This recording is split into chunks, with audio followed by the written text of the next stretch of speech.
यमलोक का दरबार। चारों ओर घना अंधकार है। विक्रम के हाथों में लोहे की भारी जंजीरें हैं। यमदूतों ने उसे खींचकर सभा के बीचों बीच खड़ा कर दिया है। चित्रगुप्त ने अपनी स्वर्ण कलम उठाई और एक विशाल बही खाता खोला। पन्नों के पलटने की आवाज सन्नाटे को चीर रही है। चित्रगुप्त की आवाज गूंजी, विक्रम, तूने केवल एक निर्दोष की हत्या नहीं की, बल्कि तूने उस परिवार का भविष्य भी छीन लिया। विक्रम के घुटने कांपने लगे। वह अपनी नजरें ऊपर उठाने की कोशिश करता है, लेकिन सामने केवल न्याय की कठोर प्रतीक्षा है। यमराज का चेहरा स्थिर है। उन्होंने अपनी गदा जमीन पर पटकी। गदा के टकराते ही पूरी सभा थरथरा उठी। विक्रम का गला सूख गया है। वह अपने कांपते हाथों को मुट्ठी में भींचता है। उसे अपने किए का एहसास हो रहा है। वह जमीन पर गिर पड़ता है और अपनी सांसें थाम लेता है। यमराज की आवाज गूंजती है, तेरा स्वार्थ तेरी आत्मा पर भारी पड़ा है। अब तू उस दंड को भोगेगा जो तुझे तेरी करनी का एहसास कराएगा। विक्रम के माथे पर पसीना चमक रहा है। वह फर्श पर घिसटते हुए यमराज के चरणों की ओर देखता है, लेकिन वहां केवल पत्थर जैसा सन्नाटा है। विक्रम गिड़गिड़ाता है, प्रभु, मुझे कोई और रास्ता दें। यमराज ने हाथ उठाकर उसे चुप करा दिया। उनकी आवाज में कठोरता थी। अगले जन्म में तू एक कुत्ता होगा। तू सड़कों की धूल फांकेगा और लोग तुझे दुत्कारेंगे। यमदूतों ने उसे खींचकर अंधकार के गहरे गर्त में धकेल दिया। विक्रम का शरीर शून्य में विलीन हो गया।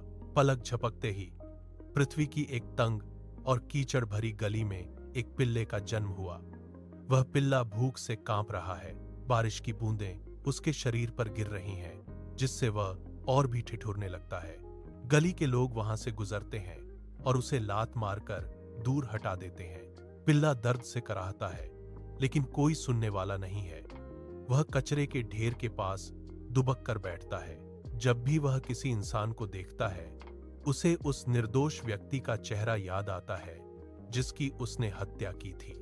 वह उठने की कोशिश करता है, लेकिन भूख के कारण फिर से कीचड़ में गिर जाता है। यह उसका नया जीवन है, जहां हर दिन एक सजा है। संध्या का समय है। कचरे के ढेर के पास पिल्ला बेसुध पड़ा है। उसकी पसलियां उभरी हुई हैं और वह हाँफ रहा है। तभी एक गरीब बच्चा वहां से गुजरता है। बच्चा रुकता है और पिल्ले की दयनीय स्थिति को देखता है।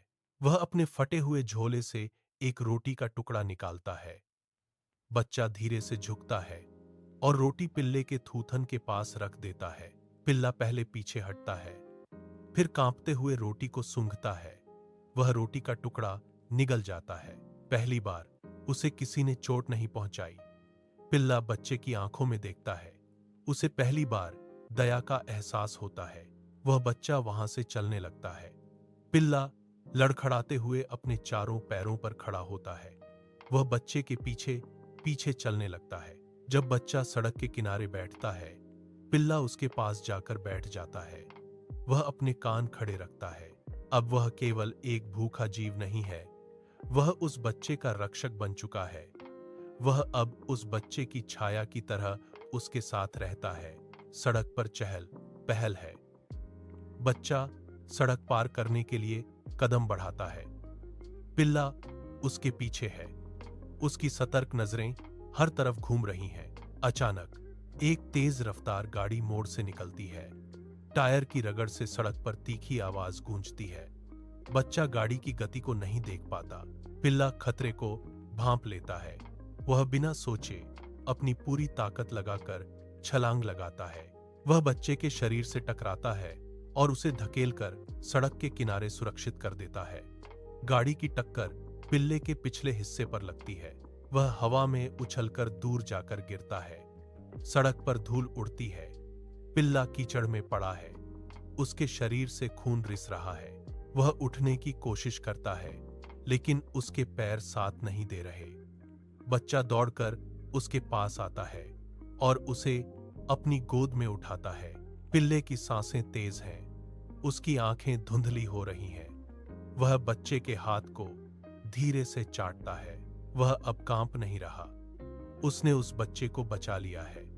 यह निस्वार्थ बलिदान उसके पिछले पापों के बोझ को मिटा रहा है। यमलोक के दरबार में सन्नाटा पसरा है। चित्रगुप्त की दृष्टि पिल्ले के घायल शरीर पर टिकी है। यमराज का पत्थर जैसा चेहरा धीरे से बदलता है। उनके होंठों पर एक हल्की सी शांति उभरती है। वे अपनी गदा को एक तरफ रखते हैं। यमराज कहते हैं, दंड ने इसे तोड़ दिया था, लेकिन सेवा ने इसे जोड़ दिया है। पिल्ला दर्द में है, फिर भी वह अपनी पूंछ को धीरे से हिलाता है। यह उसके प्रायश्चित की अंतिम स्वीकृति है। यमराज अपना हाथ उठाते हैं। एक दिव्य प्रकाश का पुंज पिल्ले के शरीर को घेर लेता है। वह पिल्ला अब वहां नहीं है। उसके स्थान पर एक उज्ज्वल ज्योति प्रकट होती है। वह ज्योति धीरे धीरे ऊपर की ओर उठती है। विक्रम की आत्मा उस अंधकार से बाहर निकलती है। वह प्रकाश की ओर बढ़ती है। वह अब किसी जंजीर से नहीं बंधी है। वह आत्मा उस अनंत प्रकाश में विलीन हो जाती है। कर्म का चक्र पूरा हुआ।